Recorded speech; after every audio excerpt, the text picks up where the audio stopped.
Yeah, well, I mean, that's one aspect of the protest. Yeah, it's interesting because this was also something that they did in Hong Kong.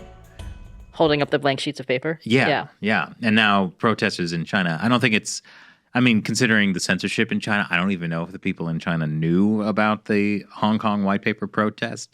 And it kind of has a different meaning, the idea that, like, everything is being censored, so we'll just hold up blank pieces of paper.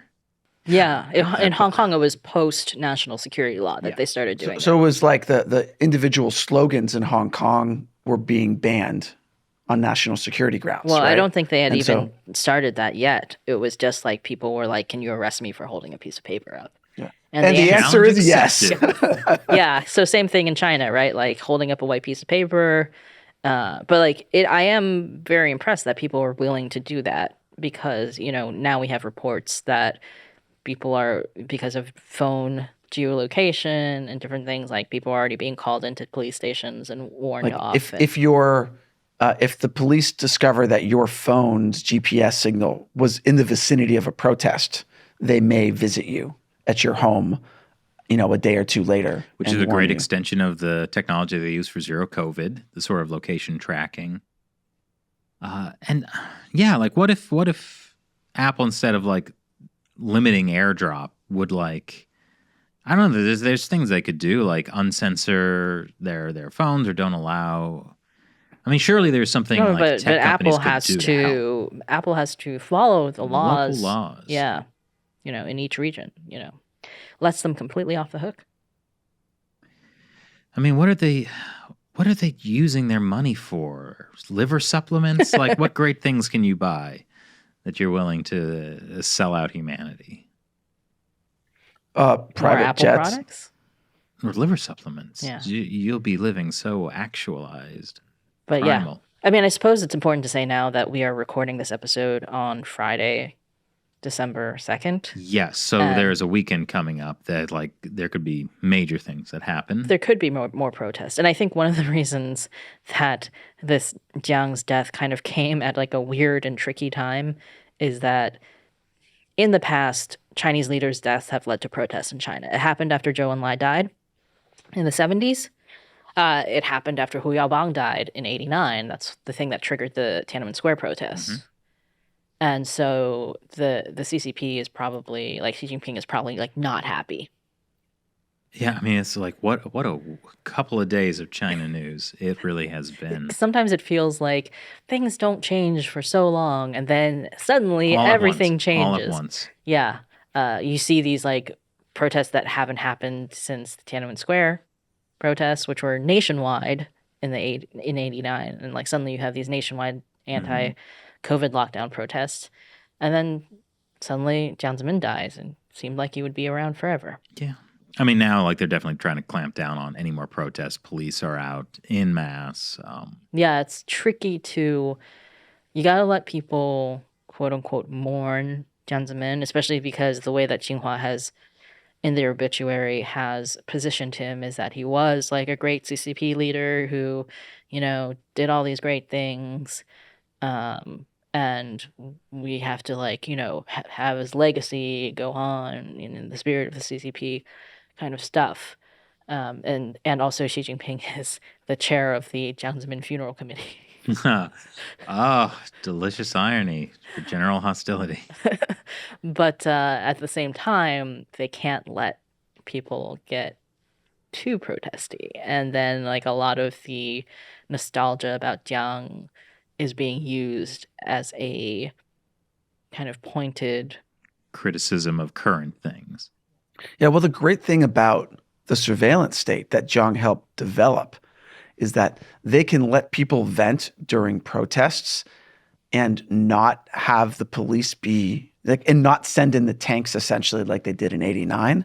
But because they now have essentially a digital record of everyone who went to a protest, if that person showed part of their face and or was carrying a mobile phone, they can just crack down later.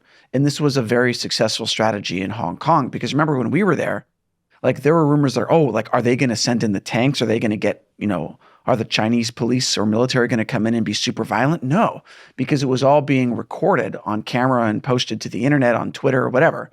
So the new strategy for cracking down on protests is, instead of cracking down immediately, you kind of let them happen, not let too much police violence get captured on film, and then later you go after the people you think were protest leaders or you think might come out again, and then you can do things to them in private that are much more severe, and the world's not going to know about it. Well, we have seen, after the last weekend of protests, mass arrests happening after the fact. So yeah, I think there is something to that. However, I mean, mainland China is still different from Hong Kong. I think the CCP probably feels a little less limitations on what they can and can't do. Possibly, but I don't think they're going to send in the tanks. I think people just No. assume that it's going to be like a Tiananmen Square repeat. Although even with the Tiananmen Square massacre, I mean, it's like, what did that really do to the party's reputation? It was bad for a couple of years.